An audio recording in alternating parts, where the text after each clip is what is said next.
Broadcasting live from the Vegas Video Network studios, just steps from the Las Vegas Strip, it's Talktails with Chris Phillips. Joining us on today's show, entertainer and talk show host, Dennis Bono. And now, I can name that host in 5 syllables, Mr. Chris Phillips.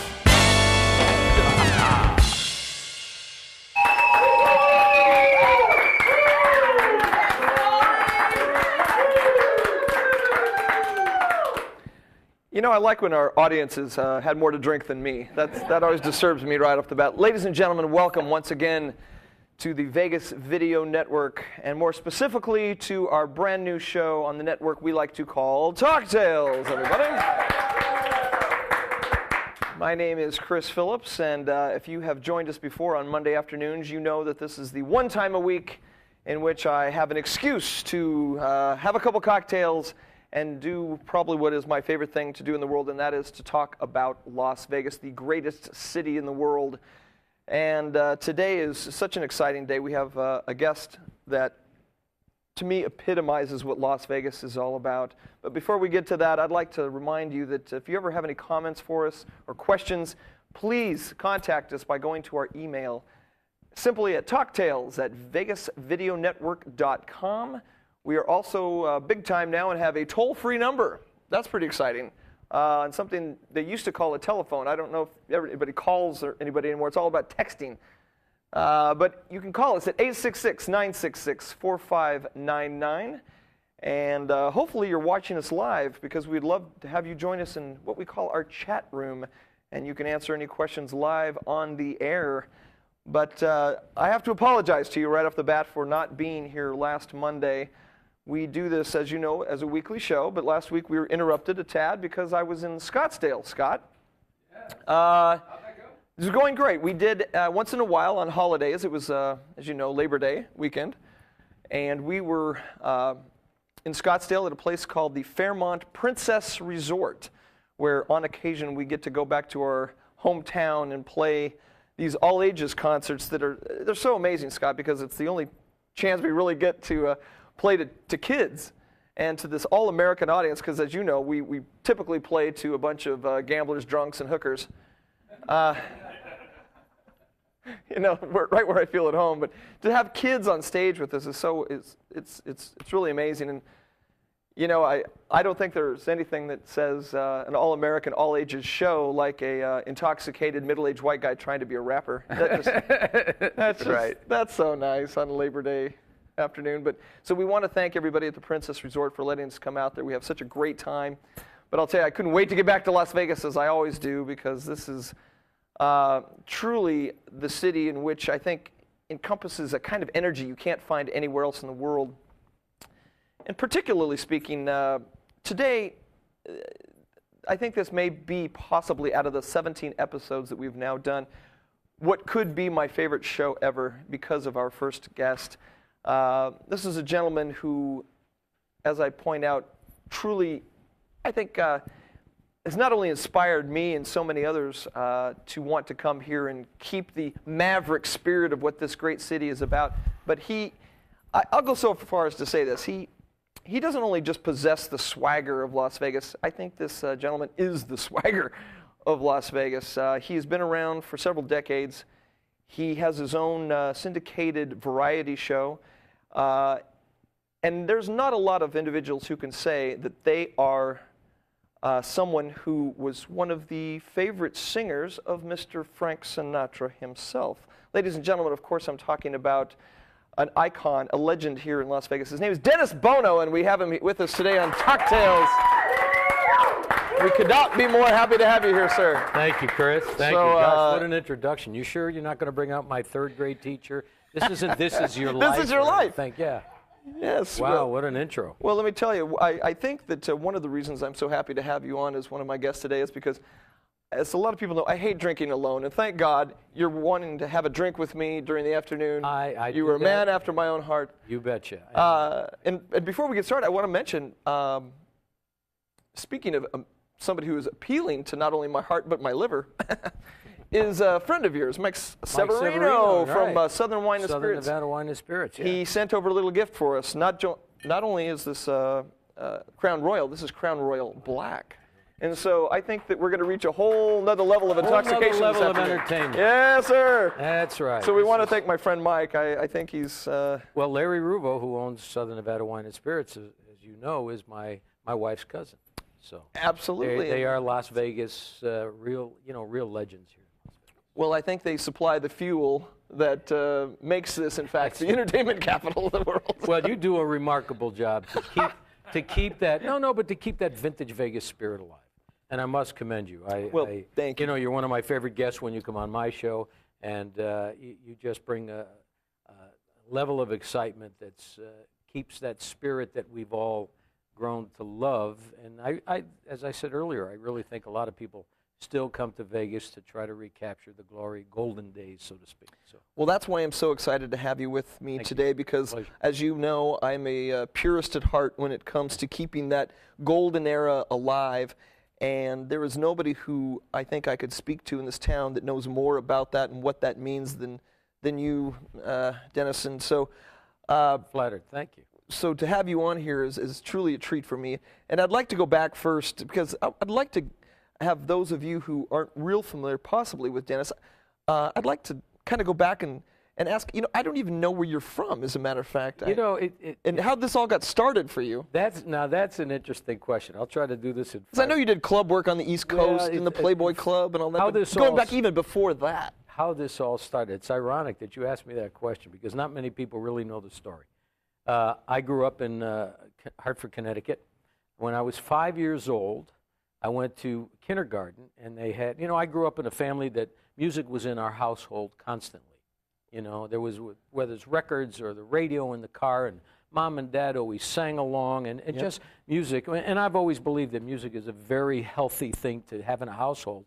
I think it keeps it vibrant and energetic, and it brings families closer together. Anyway, that's the way I grew up. And when I went to kindergarten, they had show and tell. And most kids got up and show and tell and did, I'm a Little Teapot, sure. Little children's songs. And I got up and did an imitation of, at that time, the legendary Johnny Ray. And Johnny Ray used to get on his hands and knees and rip open his shirt and sing this song, Cry. And that's what I did during show and tell. And not your typical kindergarten. They sent me home from school and said there's definitely something wrong with this child, And so that was my start in showbiz. My mother and father, of course, came to my defense and said, it was my creative juices, and I thought it was being... Anyway, I think that's where it started. And then I, in school, of course, I was the ham in school, and the Were you in choir and did the talent show? Oh, I used to get thrown out of the choir at least once a month. Because, not because I couldn't sing, but because I just thought it was an extracurricular activity to have fun. And so I was constantly aggravating all of the professors or teachers that were trying to teach us something, and I just thought it was an opportunity for me to showcase whatever comedic talent I had. So I would constantly get thrown out, but then they would bring me back in because I could sing. So between school and then I went to college to become an English teacher. And you did? I didn't know that's interesting. I'm glad that didn't work out. Well, good. Yes. And we are too. Yeah, and what happened is I would sing on weekends, just to kind of supplement my income while I was going to school. And to make a long story short, I had an agent who said, gee, you want to go on the road? And so I went out on the road and really just learned my craft. Fine-tuned your craft. Yeah, and which is, it's sad today because there aren't the venues to go out and learn your craft as there were when I first got started. And I'd mentioned, so you performed in the Playboy Club? I did the Playboy clubs. So cool. I did, Vinny's Knuckle Room in Buffalo. Sure. I mean, I just, you're working a tough club when the hat check girl's name is Vito. I did those. I did every kind of club and hotels but it was a place to really learn my art form. Well, speaking of your art form, I think anybody who's ever had the pleasure of hearing you sing before knows that you're not just a singer, but you're an interpreter of the Great American Songbook. You're a stylist in how you interpret a song. You did a lot of research. You're really pushing all the right buttons. No, but it's true. How many of those did you have before I came out here? you know, keep it going. I was going to say that actually having this on your rice checks is pushing it, but I must tell you, that's a wonderful explanation. No, but it is. So who influenced you? Well, I'm guessing jazz musicians as much as singers. I listened to my grandfather used to say, God gave you 2 ears and 1 mouth. That means you should listen twice as much as you talk. And so I used that same premise to listen to singers, and I would try to absorb the kinds of things that I thought, were that stood out with me. And so I listened, and I grew up with rock and roll and the Beach Boys and the Four Seasons and the Beatles, but I was like a closet standard guy. You know what I mean? I didn't sing that kind of song in front of my friends when we were in a convertible on a Friday night. No. We were all singing the high notes for the Four Seasons, which, I'm surprised that I got drafted into the Army in spite of that. I figure you hit those notes, they'll let this kid out, Wow. But anyway, bottom line is that I really was influenced by the Great American Songbook. We didn't even call it that. We called it the standards. Sure. I listened to Sinatra. It was pop music at the time. Yeah, it really was. And so that was what I truly enjoyed the most. And it's interesting you bring it up because I've said so many times, when you're first singing in this business, you try to sing, you try to use your instrument, try to sing well, make it sound good. And then as you get older, and when I got the opportunity to listen to Sinatra, Mr. Sinatra talk about this with me, he said, don't ever sing anything you don't believe in. Because when we're young, we sing melodic things that haunt us melodically. But as we get older, we become more of an actor. We start paying attention to what we're singing as opposed to how we're singing. And that's when the lyrical content comes into play as well. That's when you become the actor. Now you become the interpreter. And it takes a while. I think you only come to that point at a certain age because you have lived some of those lyrics that you're singing. It's tough to sing about a broken heart when you're 16 years old. It's tough to sing a saloon song when you're not old enough to drink. No, of course. So you got to have a few bumps along the road to really convey the message properly, I'm guessing. To live some life in order to understand what it is you're singing. So I guess at this stage of my life, I've evolved into the interpretive style. I still love great melody, great arrangements. But now, whenever I approach a song, I just take it as a piece of work, an art form like a script. Right. Like a script. And what I truly believe about the Great American Songbook, it's like it's like Shakespeare. Long after you and I are gone, somebody will still be doing Hamlet because somebody will bring a new interpretation to the role. The words are still the same, but the actor will bring something different and keep it fresh, which is why so many hundreds of years later they're still doing these great pieces of work. I have to say I absolutely love the way you not only interpret a song, but I love the quality of your voice. And I will publicly say you are my favorite singer in Las Vegas. And it's a true story. Thank you. Speaking of singers, though, obviously you were influenced by singers who sang these type of standards that you speak of. Is there, aside from Frank Sinatra, which I think is pretty much a given, who are some of your favorite singers, maybe through that era, that you were inspired by in terms of maybe the way they sounded or their style or their attitude that all kind of came into play with? It's interesting, being influenced by somebody. When I was a kid, I used to actually have dreams where I would picture myself someday sitting having a drink with Frank Sinatra. As a kid, little did I know this would come to fruition, because my father used to say, you become what you think about all day long. If you think about something, your life will take you there. But I was influenced. Amazing. Yes, I was influenced by Frank Sinatra, whether it be Tony Bennett, Mel Torme, Jack Jones. There are so many. You have a Jack Jones quality to your voice, actually. A lot. Jack and I are friends, and it's when I hear him sing, there's a lot of wonderful things that I admire about him, and sometimes you have to be careful when you really admire somebody not to listen to them too much because you don't want to start picking up some of the things that are identifiable with them. You want to make sure they don't lose anything and you take away anything, and then other people will think, gee, you're trying to sound like, so you don't do that. But what's good about the Great American Songbook is you can arrange it to interpret it based upon your own approach. Well, you mentioned Frank Sinatra, of course. We're going to take a short little break. Sure. When we come back, I want to talk about how it came to pass that you were to meet Frank Sinatra as a result of now a mutual friend, Right. who I believe saw you some years ago. And so, if you don't mind holding on for 1 second. Sure. Once again, everybody, you're watching Talktails. I'm Chris Phillips. We'll be right back. I'm sitting here with my very dear friend, Dennis Bono, everybody. Hi, this is Scott Pritchard from Let's Bet. You're watching the Vegas Video Network. It's Vegas Video Network, not .com. You're not using this one, right? Don't you dare use this one.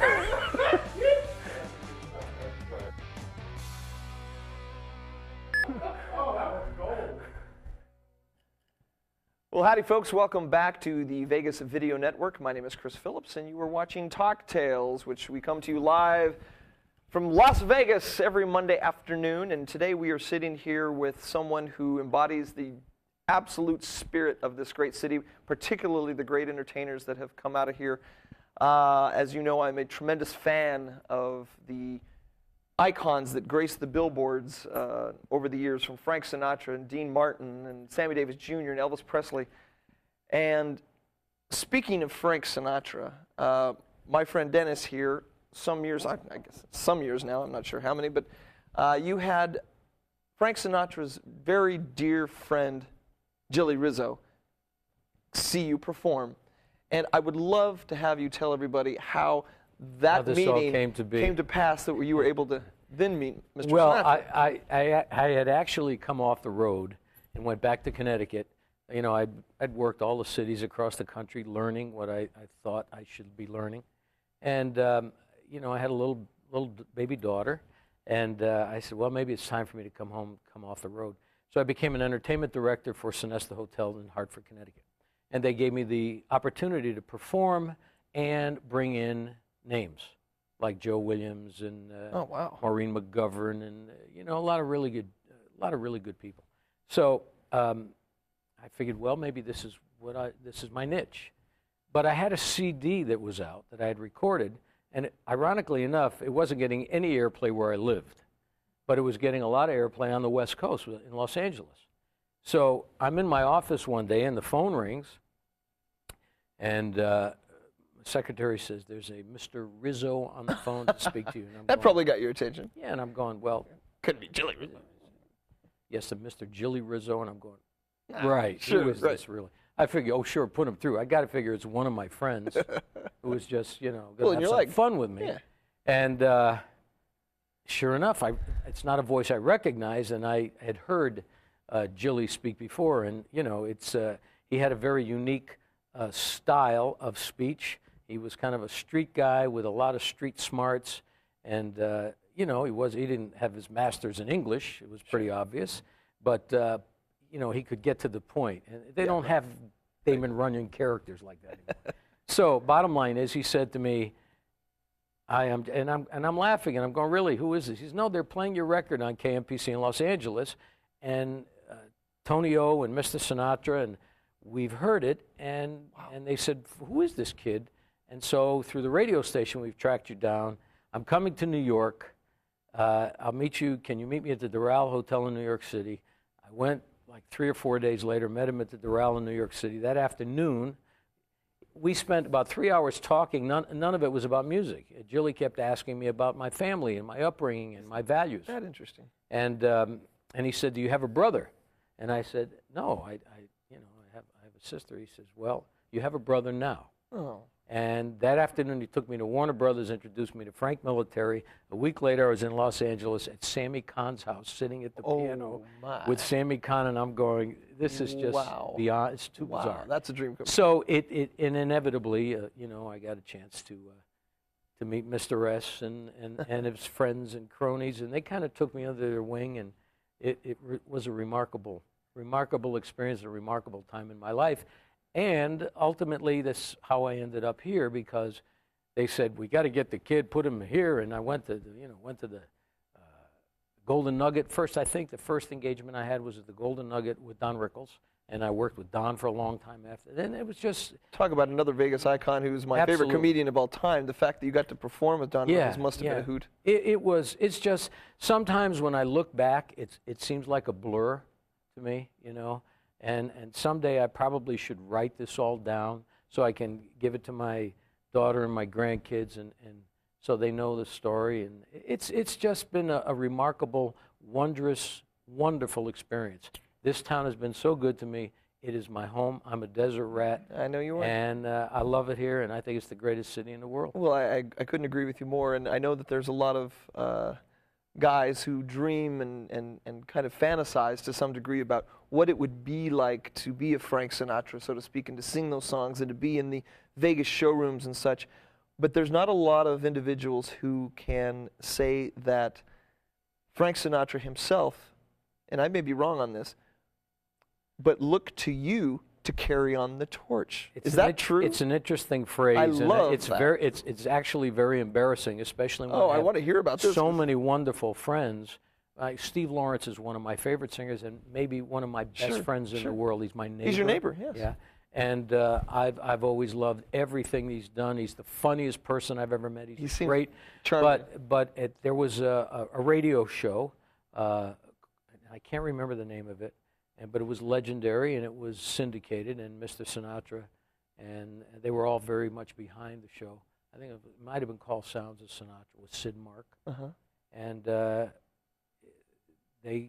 Frank was quoted as saying, "This is the kid that's going to carry the torch." Oh my God! And wow. You know, and it's to me, but I know what he meant. There's never going to be another Frank Sinatra. What he was saying is going to carry the torch for the music. Sure, of course. You know, carrying on the legacy, keeping this style of music alive. I do take some pride in that, and especially when I hear young guys like yourself and some of these pop artists that have gone from the rock genre and crossing over because they've come to a certain stage in their lives when they know they have to sing something with a little more meat, a little more substance. Sure. So you hear pop artists now on XM and Seriously Sinatra, all these stations that are interpreting the Great American Songbook, and I'm just thrilled by that. Well, speaking of all these new artists that you're speaking of, you have the opportunity on a weekly basis, every Thursday afternoon, out at the South Point Hotel, to do what you refer to as the Dennis Bono Show. It's syndicated all over the country, and you get to highlight this cavalcade of talent on a weekly basis by having usually 4 or 5 guests per week. That's got to be... You've been a guest Well, many I have, times, and I couldn't be more honored to be on your show. But what a thrill that is to be able to kind of, to some degree, be the Johnny Carson of Las Vegas, where you get to highlight this talent that might sometimes not otherwise be seen necessarily. How satisfying that must be. You know, your interpretation is right on the button, because one of the things that we take pride in on the show is, of course, we love when all the celebrities come on that are performing in Las Vegas. We've had every major star who's appearing in town come on, and but we also take pride in featuring Las Vegas celebrities. You know, those ones that are out there working 6 nights a week and working one hotel and then moving on to another hotel. And we also take pride in introducing talent that we think deserves to be discovered, to have somebody recognize, their abilities and their talent. So it's been a wonderful experience, most rewarding for me as a performer, because I still sing on the show. You know, the days of 6 nights a week, 2 shows a night, that's all changed here in town. But so I still get a chance to do what I love the most. And now I really have a great time hosting the show, and sometimes I'm funny. And I love interviewing people like yourself, and the list of celebrities, of course, is endless.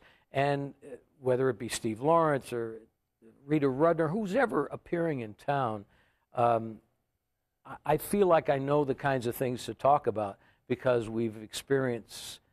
Those of us who have worked have experienced so many similar situations. It's kind of like a rite of passage to be able to appear on your show, I have to be honest. Thank you. And you bring in at least, my gosh, I've never been to your show before where there's been fewer than maybe 500 people that come out to see, some of which, incidentally, are watching you right now and have a question for you in our live chat room. Really? So if you don't mind, would you mind fielding I'd a be question more than from happy one of to. your many fans? I better take another sip of this because I'm not sure where this question's going. Bill wants to know, do you worry that with today's focus on disc jockeys, that the American Songbook might be lost among younger folks? That's a really good question. I'm hoping that that's not the case, and I think satellite radio, the expansion of satellite radio, is an important step in keeping not only our genre alive, but the genre that might be appealing to people that listen to the 50s, the 60s, because the specific stations in each community are no longer there. So in America's rush to become everything to everybody, sometimes we lose focus. So I'm hoping that that the American Songbook stays alive because young people are rediscovering it, and I think that there's hope. And you mentioned something that I find very interesting. You mentioned Sirius Radio in particular. They have a station that I listen to all the time, and I'm sure many of you do, called Seriously Sinatra. Yes. And on that station, they, of course, play music made, by the original artists, be Frank Sinatra or Mel Torme or the Dean Martins. But in that mix of these international celebrities is a guy by the name of Dennis Bono, who is on regular rotation. How are you getting on there? That's unbelievable. I'm just. And I love it. And to be honest, it's when your voice comes on, it's so unique and so distinct. I stop what I'm doing just to listen to whatever song they're playing for me because I couldn't be more grateful. I mean, I'm very blown lucky away by that. They have responded so well to. I think they have 3 of my CDs, and ironically enough, it's not like they just play one cut off of one. No, they play just about all of them, and I just couldn't be more thrilled. And I think that's wonderful. Those kinds of things are going to keep the Great American Songbook alive. And not only do they play me, but they play a lot of, whether it be Michael Bublé and a lot of other young artists, Harry Connick Jr., but a lot of those artists that have crossed over, Boss Skaggs, all these people that are crossing over from the 70s and 80s, Rod Stewart, interpreting the Great American Songbook. Because I think if you take music seriously and the Great American Songbook seriously, because it's part of our heritage, you need at some time in your life to sink your teeth into those beautiful melodies and those beautiful lyrics. Well, I have so many questions I want to ask you. I feel like we're not going to be able to come close to scratching the surface on where I want to go with this, but we are going to have to take one more quick little break. Absolutely. And when we come back, I want to talk about 2 things in particular, and that's kind of like your opinion on the state of where live music is in Las Vegas right now and how things have changed just since you've been here. And I also want to talk to you about your lovely wife. That'd be terrific. So we're going to be back in just a minute. Once again, I'm Chris Phillips. You're watching Talktails, and we're here with my dear friend and Vegas icon, Dennis Bono. We'll be right back. Let me know when I'm live. Hi, everybody. This is Bridget Magnus of Getting Real Estate in Vegas, and you are watching the Vegas Video Network.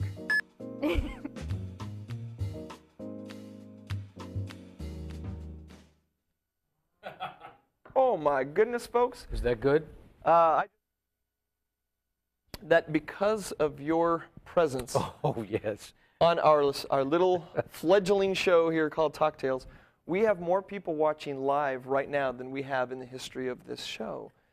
Well, I'm due in part because Mr. Dennis Bono is here, ladies and gentlemen. Once again, you're watching Talktails. I'm Chris Phillips, and we have a guest with us today that is single-handedly keeping the maverick spirit of the city alive. And by golly, I couldn't be more appreciative because there's a lot of people that still come to Las Vegas looking for that vibe that has existed here over the years that you refer to as the glory days, the golden years.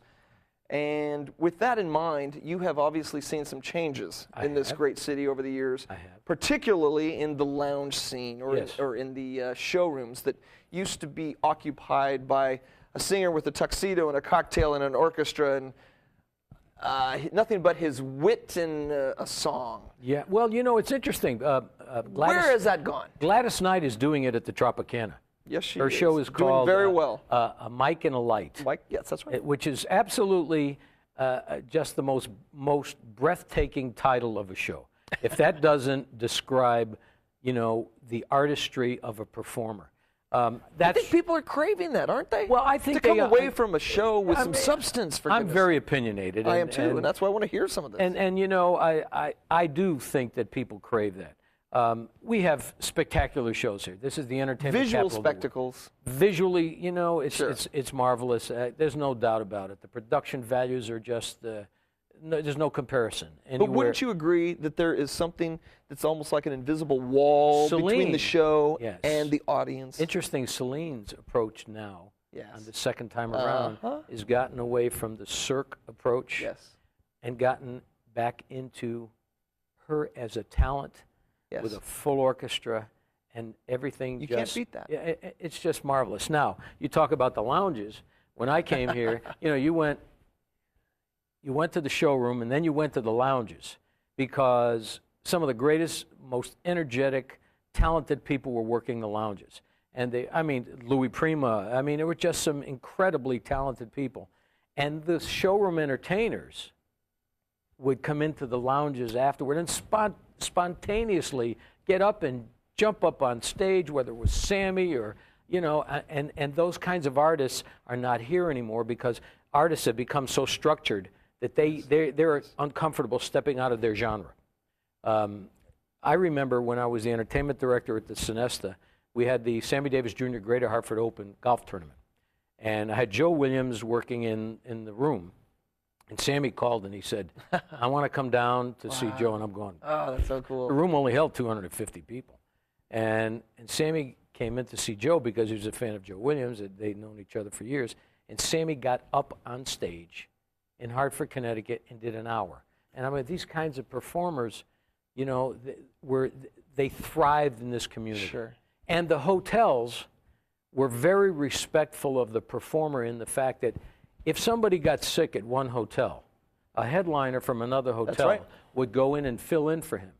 They don't allow that anymore because the competition is like, it's so corporate that they don't allow, and it's a shame because they've taken away the energy and that entrepreneurial spirit of a performer to just get up and give, you know. And that's one of your good buddies, your neighbor, you mentioned Steve Lawrence. I know he just filled in for, unfortunately, I think maybe I'm mistaken on this, but George Carlin had some dates that Steve Lawrence came just on a dime and filled in, did a beautiful show. Yeah, and Steve is that kind of performer. It's always just, he's been on the show. He's just, you know, it's a gift. These guys have learned their craft, paid their dues. They know how to do it. We have a lot of talented people here that, you know, all of a sudden they're on the strip, and unfortunately, when you take them out of their genre, they can't go in and just get up and it's sad because that's what made this. And don't you think the entertainment capital of the world? So and we forget that. Yes, and an audience can sense that. Oh yeah, they instinctually can feel whether. How many times have you been on my show where Clint is on, Clint Holmes or whoever, and I just get this urge, and I say, Chris, Clint, let's do a song together. Yeah, sure. No rehearsal. Just get up, and I know that I'm surrounded by people who know what they're doing, and the audience loves the spontaneity. That's what they miss about the glory days that you saw in the showrooms, the lounges. That would follow into the lounges. Oh, yeah, it would just, I think that's the ingredient that's missing. And it's kind of a shame, too, because we've talked about this on the show many times, how the casinos now need to create revenue in every square foot of the casino. And I certainly understand. And I do, too. But it's a shame that they don't factor in the fact that if you put a quality show in a showroom, that people are going to come in, get revved up into a frenzy, and then spend in the casino, in the restaurants, in the valet, and they don't. You would walk out of a showroom and go into a lounge. No. They kept you on their property by giving you the best of everything they had to give. And see, the bean counters that are running these hotels these days can't tabulate that correctly, see? And so it doesn't compute. Unless you're selling a ticket for $85 to these wonderful folks that come in from Columbus, Ohio. They want to see a show. And, you know, to me, some of the offerings on the Strip right now leave an audience a little flat. Yeah, you know, I mean, trust me, there are shows that are marvelous. some of the production shows are just they're spectacular. incredible. There's no doubt about it. And they employ a lot of people. Yes, they do, and that's all good. We're still the entertainment capital of the world. But I do believe that people come into this community to try to recapture the things that their parents told them. Yes. That, geez. And it's very hard to even find. when they come into our place, they see pictures of Frank Sinatra. Frank Sinatra sat here, and Dean Martin sat there.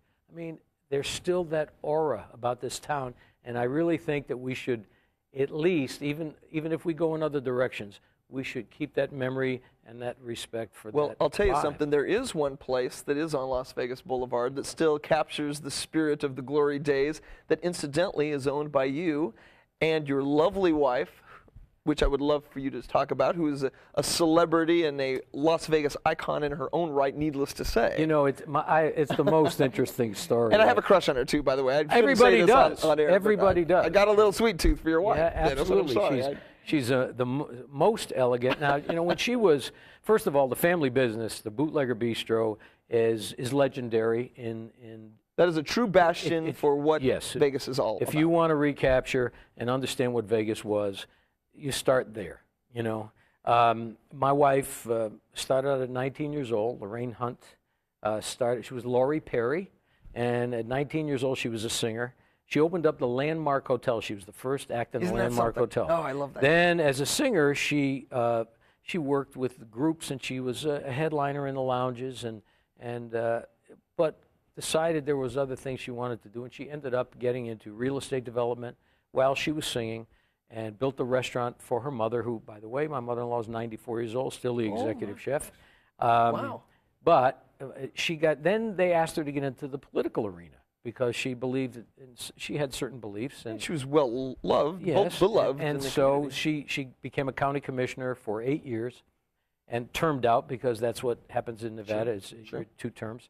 And then she ran for lieutenant governor, became lieutenant governor, all the while still singing as a... And president of the Senate. Was she? Oh, yeah, president of the Senate, lieutenant governor, head of economic development. It's incredible. Head of tourism for the state of Nevada. Opened up the tourism, the only licensed tourism office in the People's Republic of China. An amazing career.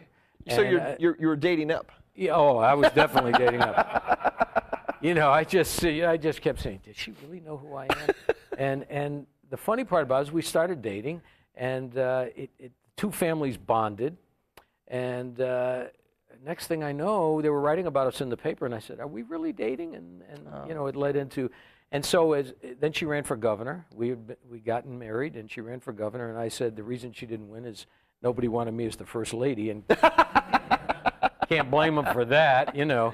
But she still enjoys singing. She's had an illustrious political career. She has. She's still singing is a wonderful passion. She, on a Saturday night at the restaurant, she loves to get up and do a song. Well, her presence alone just lightens up a room. She's an amazing, she is, really energetic. She's it. just, I can't keep up with her. It's just, I definitely married up. Yeah. Well, I'll tell you something. I don't know if she may be one of the people in the chat room right now, but we certainly have a lot of people wanting to ask you some questions. We're going to try to get to at least another question or two if we could. Scott, what do we have over there? Yeah, Nate, actually, he's been asking a couple questions that you have subsequently answered, but this is an interesting one. He asks, how can you convince a casino that your style of act can, in fact, add to the bottom line? What do you have to do to prove to them that this will help their bottom line? Yeah, it's numbers. It's numbers. If you're Michael Bublé, or if you're somebody that has a hit record, and you're recognized as a crossover artist, you know, that may have been in one genre and crossed over into another genre, like the Great American Songbook, and you had a name in one genre, and they bring you in, and you sell tickets, and you put butts in the seats, because that's what it's about. It is. You will convince the hotels to do that. I mean, they've done it with Celine. They've done it with, look at Gladys, you know. Great singers. You have to, but it's an investment on their part. And unfortunately, a lot of times you get people in the marketing departments and, you know, that they're 27, 28, 30 years old. Right, straight up. When somebody says to me, well, what is your variety show like? And I'll say, it's sort of like a cross between Mike Douglas and Johnny Carson, and they look at me with this blank stare, and I go, oh, okay, all right. How about Leno? You know, right. I mean, these are the same people you have to tell that Paul McCartney was in a group before Wings. So that's the kind of thing. That's what makes it difficult, certainly. But He was? yeah. But that's what makes it difficult to sell this concept. But if you got a hit record and you got a lot of television, I mean, you get American Idol, you see what happens. Well, speaking of person comes on television and Yeah, sure. all of a sudden the whole world sees them, and next thing you know, they're selling out MGM Grand Arena, and they've never worked a nightclub or a stage in their lives. So. And you know what? I think it shows, too, in their stage Well, performance. you know, but I mean, I'm still a fan of great talent, you know. We were talking about putting out records. Your latest release, I believe it's called Thinking of When. Yeah. And there are some amazing standards on that, some of which, like I mentioned, you can hear on Sirius. How do we get that? How do I, if I'm looking, because I know there's a lot of people I'm watching selling right them now. out of the trunk of my car, which is parked out. My last album, I'm using as coasters in our house. Now that's no, forget actually, to remember. Yeah, actually, that was that's right. But actually, if you look up the website, Dennis Bono at dennisbono.com, dennisbono.com is the website. And Can we purchase those yes, you from can, your website? And you can get it on CD Baby and all the those stuff the kids are this into? internet stuff, which I don't I don't understand. either. But you can buy it that way, and it's gotten incredibly wonderful reviews in England and in New York, and we were talking about singers, Matt Monro, an English Love Matt Monro. Oh, wonderful singer that I neglected. Steve Lawrence does the same thing. The world has changed. We sell now through the internet and the websites, and it's a different place. it's a different world. I said the other day, I'm sitting there with all this technical stuff in my den and remotes and stuff, and I'm looking at it and I'm going, I don't know how to even program my VCR, and my 7-year-old granddaughter goes, "You have a VCR?" And I'm going, oh my God, the world has just passed me by. So. Well, let me ask you, if I may. I love asking this question because being an entertainer yourself, you're probably rather discerning in terms of what you are going to spend your free time going to see, as an example. You and Lorraine have a night off. Mm-hmm. You go to dinner, and then you say, let's go catch a show on the Strip. Who would Dennis and Lorraine go and seek out and go see that's currently performing in that's Las currently like that's here all the time, or just coming in for a couple of days? Maybe either one. Well, I mean, certainly there's a lot of Is there anything performers in Vegas now that you think is a quality show that you'd go see? Yeah, certainly. We mentioned Gordy Brown. Gordy's been on my show a few times. Gordy is just not only is a wonderful impressionist. He's like a Robin Williams of impressions. He's zany. It's so I mind-boggling where he he's so takes quick. the show on a nightly but basis. when Jack Jones a few weeks ago was in town, Bill Medley was on my show. I go to see Bill.